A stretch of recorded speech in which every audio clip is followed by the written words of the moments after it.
Carlsbad Caverns National Park is located in southeast New Mexico. The park is home to over 119 different limestone caves, and the park is also home to the Big Room, which is North America's most easily accessible cave and is about 8.2 acres. It is also the fifth largest chamber in North America and about the 32nd largest in the world. So today we explore the depths of Carlsbad Caverns National Park to complete our 19th national park in our quest to visit all 63.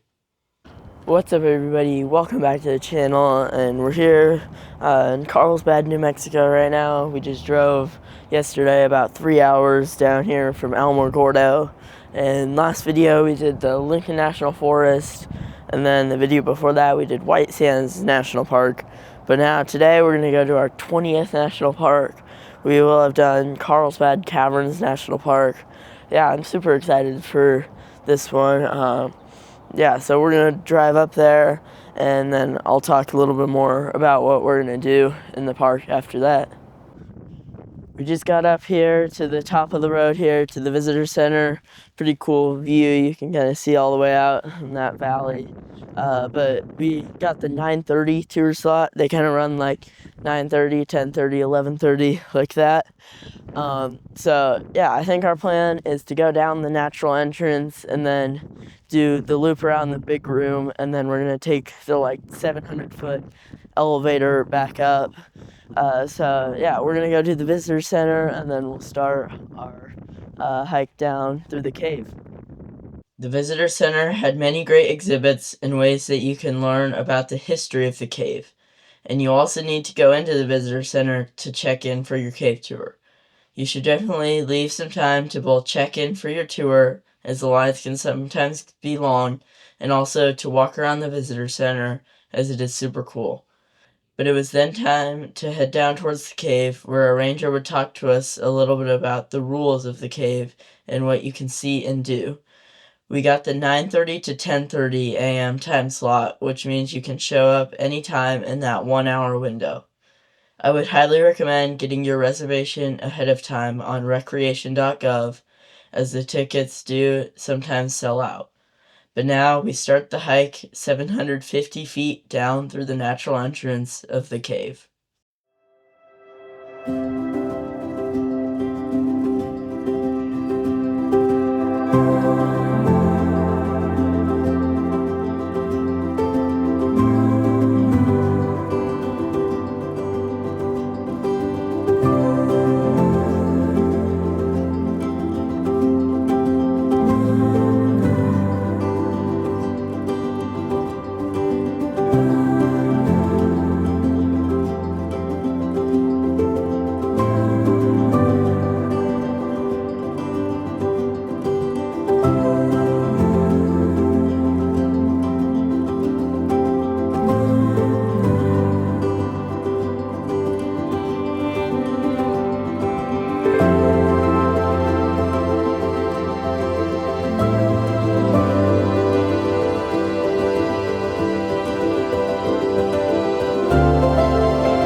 We continued making our way down the natural entrance of the cave, which is so cool and is a must-do if you are planning a trip to Carlsbad Caverns. The camera just doesn't do it justice on how big and magnificent this cave truly is, and you really need to just see it for yourself to believe how big it is. The trail felt like it just kept going further and further down, and was pretty steep in some sections and going down the many switchbacks, but it was all paved, so it was pretty easy. But now, after about 1.25 miles of hiking down the natural entrance, you will then reach a point where you have a decision to make. If you want to continue on and do the big room, which adds another 1.25 miles, or if you want to cut it short and skip the big room and head straight back to the elevators. We opted to continue on and head through the big room, which is a must-do. The big room is just so big and gigantic, and is something that you need to do if you are coming to Carlsbad Caverns National Park. But now, we continue on through the big room and start heading back towards the elevators.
We just made it down here to like the end of this place. I think we're gonna hike up back out of the natural entrance. You can also take the elevator back up, but let's hike back up the natural entrance. The big room is something that you must do if you are coming to Carlsbad Caverns National Park. It was so cool. After getting done with the big room loop, you will then reach an old cafeteria and shop. They used to serve things down here, but it turns out it was actually really bad for the cave, so they don't anymore. Here, most people take the 750-foot elevator back up to the surface, but we decided to hike back up the natural entrance of the cave. Hiking back up the natural entrance is pretty steep and is right around 4 miles round trip. But now, we continue on with our time in Carlsbad Caverns National Park. We got back here into the town of Carlsbad. Yeah, the caverns were like super cool. It's like crazy how much bigger they look in person than like just on video. Like it just doesn't do it justice, the video. It's super cool. We ended up hiking down the natural entrance, doing a loop into the big room, and then hiking back up the natural entrance, which it really wasn't. I mean, it was steep coming back up, but it wasn't like crazy steep. I think it was like about 4 miles total to do all of that. Otherwise, you can just take the elevator back up. And then also keep in mind, you do need to get a timed entry slot if you want to get into the caverns.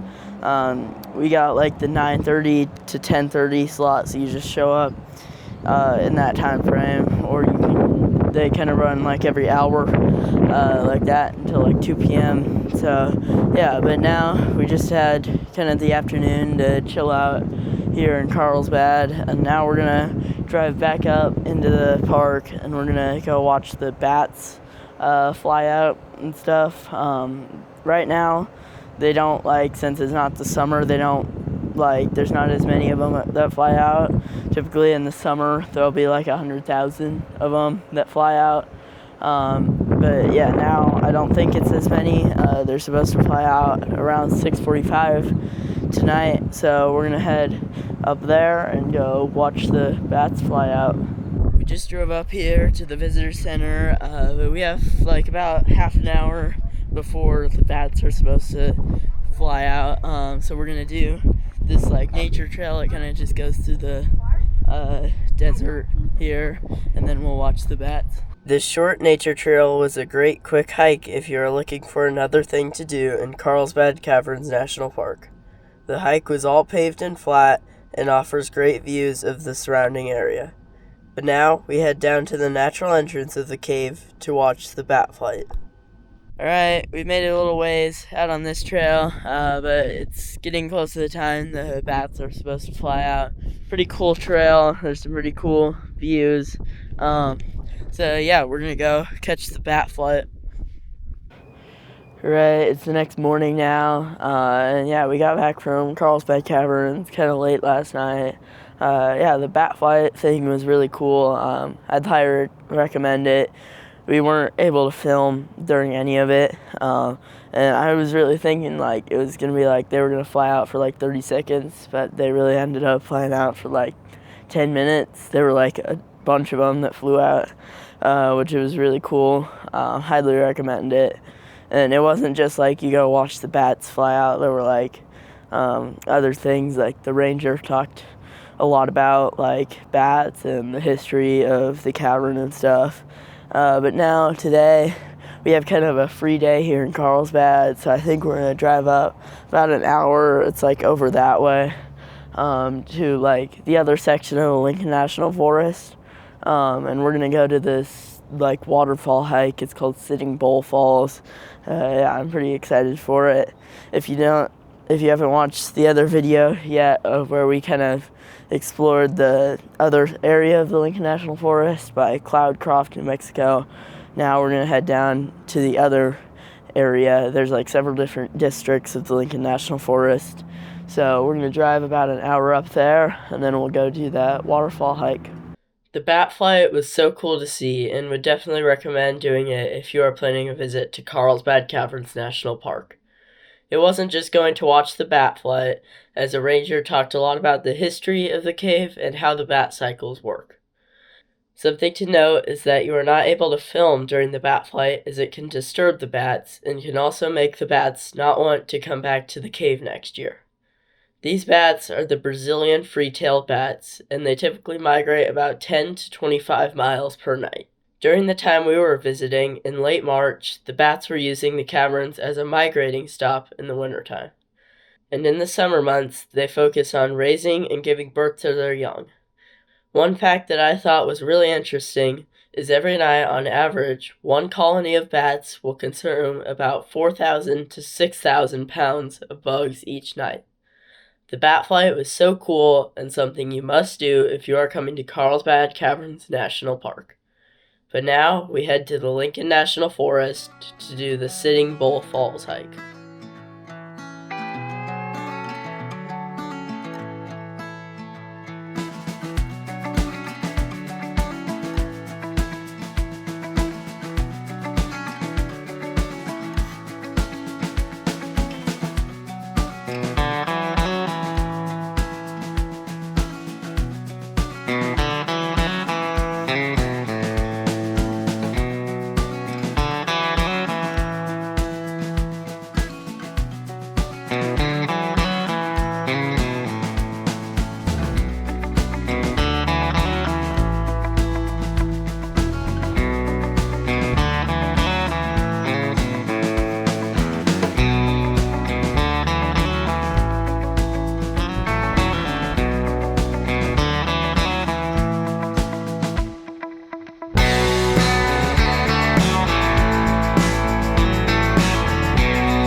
that's where we're going to end this video of exploring Carlsbad Caverns National Park. Yeah, this national park was really cool. I would say it's definitely top 5 for me. It was just really cool. Like, on the camera, it just doesn't do it justice how big it is. Like, it was way bigger than I was thinking it was going to be. And yeah, so you really just need to see it for yourself. But we went down the natural entrance and then did the loop around the big room, and then we also hiked back up, which all of that was 4 miles, I believe. It's about 2.5 if you do, like, if you hike down the natural entrance, do the big room loop, and then go up the elevator. And then, yeah, we also added on Sitting Bull Falls in the Lincoln National Forest, which was also really cool. It's kind of a good thing you can do, like, if you just have, like, another half day, especially if you're staying in Carlsbad, because it's just, like, an hour drive over there, and then you do, like, a 1 mile hike about. It's really a short hike to get to the waterfall, and then you could go hike up to, like, the top of the waterfall, which is really cool. But yeah, all that's really cool. Highly recommend adding on Sitting Bull Falls, just if you kind of have some extra time here in Carlsbad. But next video coming out will be Guadalupe Mountains National Park, which will actually be our 21st park, which means we're a third of the way done with visiting all 63 of the national parks. So yeah, if you enjoyed the video, be sure to like and subscribe, and we'll see you guys in the next one.